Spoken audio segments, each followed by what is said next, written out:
Madhya Pradesh road ప్రమాద ఘటనలో మృతుల సంఖ్య 8కి చేరింది. హాస్పిటల్లో చికిత్స పొందుతూ నవీన్ ఆచార్య కూడా మృతి చెందారు. ఈ ప్రమాదంలో మృతి చెందిన వారంతా హైదరాబాద్ నాచారం వాసులే. సాఫ్ట్వేర్ ఉద్యోగి శశికాంత్ కుటుంబానికి చెందిన ఆనంద్, బాలకృష్ణ, శశికాంత్, రాజు, రవి ప్రసాద్, మల్లారెడ్డి ప్రమాదంలో చనిపోయారు. కుంభమేళాకు వెళ్లి తిరిగి వస్తూ ఉండగా ఈ ప్రమాదం జరిగింది.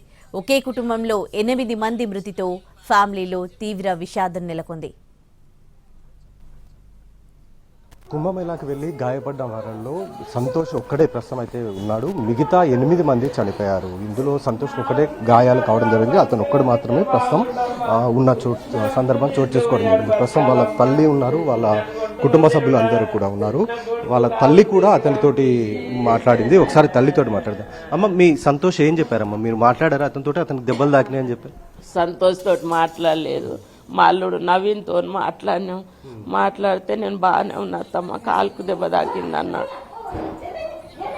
ప్రస్తుతము ఇంట్లో ప్రస్తుతం వాళ్ళు చాలా ఇబ్బందికర పరిస్థితి మనకు కనబడుతుంది. ఎదురుగా వాళ్ళంతా కూడా కింద పడిపోతున్న సిచ్యువేషన్ మనం చూడొచ్చు. ఒకసారి వాళ్ళు ఊపిరి అంటే ఒకసారి ఈ సందర్భం ఎప్పుడైతే తెలిసిందో లో బీపీ తోటి వాళ్ళంతా కూడా కింద పడిపోయిన సందర్భం ప్రస్తుతం మనం చూస్తూ ఉన్నాము. వాళ్ళు తాము మాట్లాడాము, సంతోష్కి దెబ్బలు తాకినట్లుగానే తమకు తెలిసిందనేది ప్రస్తుతం చెప్తూ ఉన్న పరిస్థితి అయితే మనకు కనబడుతుంది.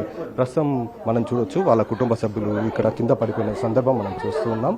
ప్రస్తుతానికైతే ఈ ఘటనకు సంబంధించిన దాంట్లో మొత్తం 8 మంది ఈ ఘటనలో చనిపోయడం జరిగింది. మిగతా ఒక్కరు మాత్రమే ప్రాణాలతో గాయపడ్డారు.